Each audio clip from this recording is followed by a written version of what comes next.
好，回到节目呢，我们来看最新的中东局势啊，就是美国官员在5月1号这一天表示呢，美军核动力航空母舰福特号在参与对伊朗的军事行动之后呢，已经离开了中东啊，终于离开了，因为真的是太久了哈，这次拉到这个中东这个海域这边呢，驻扎了这么久啊，那但是呢，目前驻扎在中东的美军舰艇呢，仍然算了一下，还有大概20艘左右，其中还包括了林肯号跟布希号航母打击群在内。那彭博新闻呢也报道说，美军中央司令部呢已经要求陆军研发已久的这个极音速飞弹啊，它的名称是叫暗鹰，运往中东，寻求呢透过射程更远的武器系统，用来打击伊朗境内藏在深处的弹道飞弹发射阵地。如果获得川普的批准的话，这将会是美国首次部署极音速飞弹，就是这个暗鹰飞弹。那现在也传出暗鹰飞弹的研发进度严重落后，对照俄罗斯也好，中国大陆也好呢，他们都已经部署各自研发的极音速飞弹。可是美国这边呢，却没有宣布他们的极音速飞弹具备完全作战能力。好，所以听到这边呢 ，Russ， 我先问一下，所以这次如果真的动用，假设真的有用到暗鹰这个极音速飞弹的话，正好拿来做测试，是这样子吗？另外就是美军终于撤出了、调走了这个福特号哈，然后呢说要部署刚研发完成的极音速飞弹，就是我们提到的这个暗鹰飞弹当中的战略意涵，你怎么看？首先大家都知道，过去几个月美国库存的不管是什么哪一款的导弹，用很多，用掉很多了，所以他们美国是我不会说很急了，但是他们当然是要看，就是做内部评估，那我们还有什么样的武器可以动用了。所以这个退货的问题是很严重，就是早在五二战争开始之后，经常讨论的一个议题，也是导致比如说台湾很多或者是延档了，这个也是美国去打仗的时候，那就碰到这个问题，所以是看那我们还有什么选择？库存对不对？你现在点到的是美国飞弹库存，对。即将面临短缺的，是没错，这个不是秘密，大家都知道了。但是如果真的要用的话，我觉得是显示目前也是川普的说法，他不想放弃，如果还要继续打，他已经心理准备，他也有我不会说他暗示，其实他已经直接说了，有必要的话那就继续打，所以还是。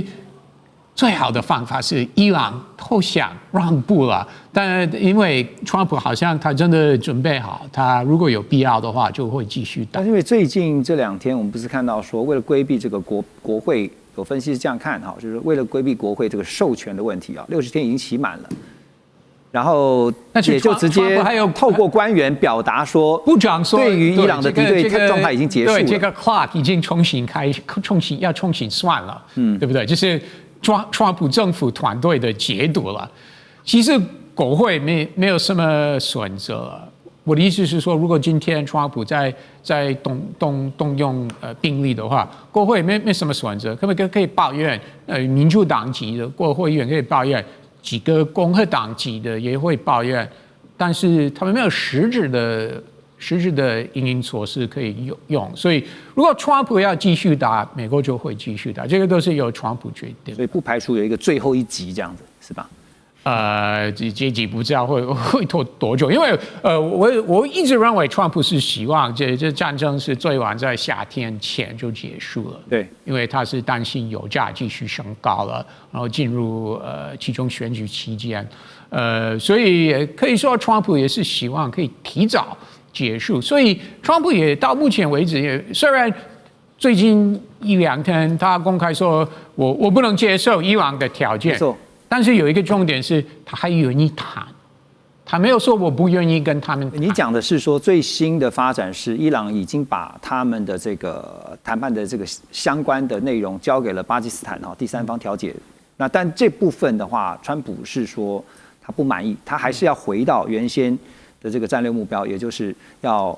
解除核武的威胁，导弹还有开放荷姆斯海峡。对。好，那另外我想请谢大使帮我们来看一下，就是伊朗内部又是如何？因为外媒报道说呢，伊朗总统裴泽斯基安还有他们的国会议长就是卡利巴夫，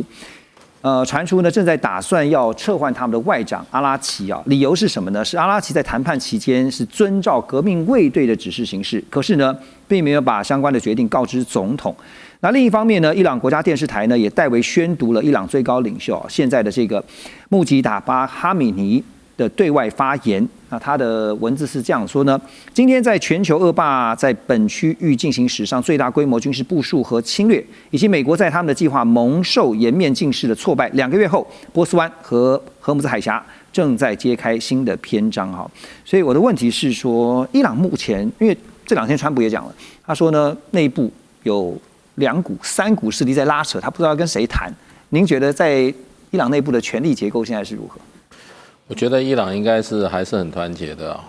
要不然的话，这个谈判是进行不下去的，进行不下去的。那伊朗，我觉得他们现在这个对外立场看起来是强硬，因为他们看到川普的现在的困境，内外的困境那我也认为现在可能就是说，俄罗斯正在瞧一件事情，就是说，就是你那个浓缩铀的问题。因为现在川普已经别的都不谈了，就是谈所谓的这个伊朗的核武问题。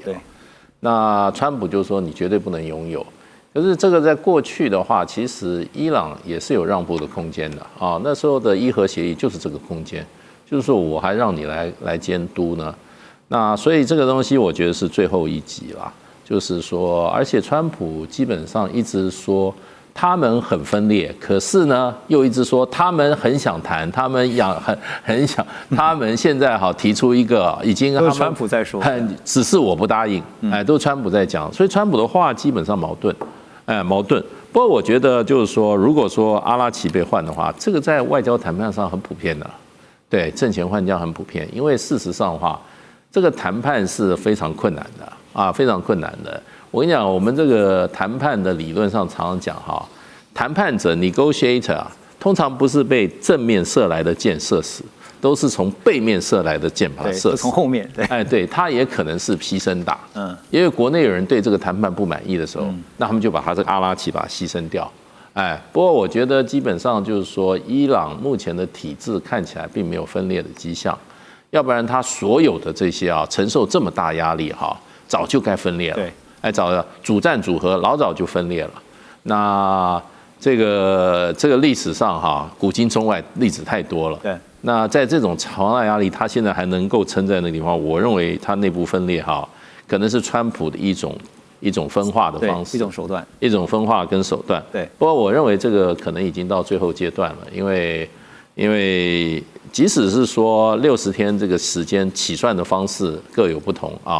那而且说实话，你众院掌握在共和党手里，那众院议长他掌有一切我不开会你有什么办法？而他也说我们现在是在停火阶段，没有打仗，你在算什么算？对，就是江省已经讲得很清楚所以呢，就是说这个，可是问题就变成说，川普一方面就是说我还是要什么给一个短而有力的打击。那我就想说，短而有力的打击，2月28号开始就短而有力，那么多久了，怎么又一个短而有力？对不对？而且它这个暗鹰飞弹事实上的话，一颗造价$4700万。对，人家就是说他是拿去想要测试一下到底有效没效。说是测试用吧？对，就是测试用的。所以我觉得川普的问题就变大家都看出来了，就是说比较麻烦，就是说他没有打硬仗的决心，然后他的所有军事行动都是想要在谈判桌来吓唬别人的。对。所以这个情况就是说，这是他最大的弱点。你要有绝对的强大的这种动武的决心别人才愿意跟你谈判。那你这个谈判是目标，然后呢打仗是手段的话，对不起，连这个伊朗都不买账。就现在又回到说强调说要伊朗放弃核发展核武这个选项，然后呢就变成进到一个僵局，因为现在这2天不是也看到吗？从 Taco 变成 Nacho， 就是荷姆兹海峡呢 ，Not a chance, Hormuz opens， 对不对？就是你不可能开放荷姆兹海峡，所以这个僵局是美国是也在找车，这个就是怎么下车这个方式。吴老师，你又怎么看？你问的问题就是好像2个拳击手在台上打架，对，你一拳我一拳，就谁最先倒下，就谁最撑得住。现在不是谁打的力量强，而是谁最耐打。那伊朗很大伊朗全世界排名第17的面积的国家， 45万6万，台湾46万，很会打也很耐打。对，那么大的国家，你要他屈服，他整个政府高层都被一锅端了，到现在也没屈服啊。然后我们历史上证明，也有学理非常明确的书，就光靠空袭地面部队不进去，对方是不会屈服的。如果他不轻易屈服，假定他不轻易屈服的话，那美国国内的压力是不是会比伊朗国内压力更大？因为美国是民主体制，它有选举啊，其中选举快到，因为伊朗不会有压力吗？我很多同学住在加州，没事就跟我们PO一个说，我今天去加油已经4块几了，5块钱了，对，每加仑。老师提到油价，那就压力啦。因为川普 Russ 也同意啊，川普不会跟油价过不去。好，最近我们看到这个布兰特的这个油价大概又在110多了这个上下来游动。好，所以这个可是现在看到说，单靠川普放狠话是没有办法解决的，因为他只能够放话而已。可是这个态势就还是一直维持僵在那个地方，怎么办呢？就是看谁国内压力比较大吧。我觉得美国压力比较大。所以加快几个礼拜应该会有解决的方案。觉得这件事情大概到5月底、6月初，最晚6月初吧。6月初，之前是讲6月初。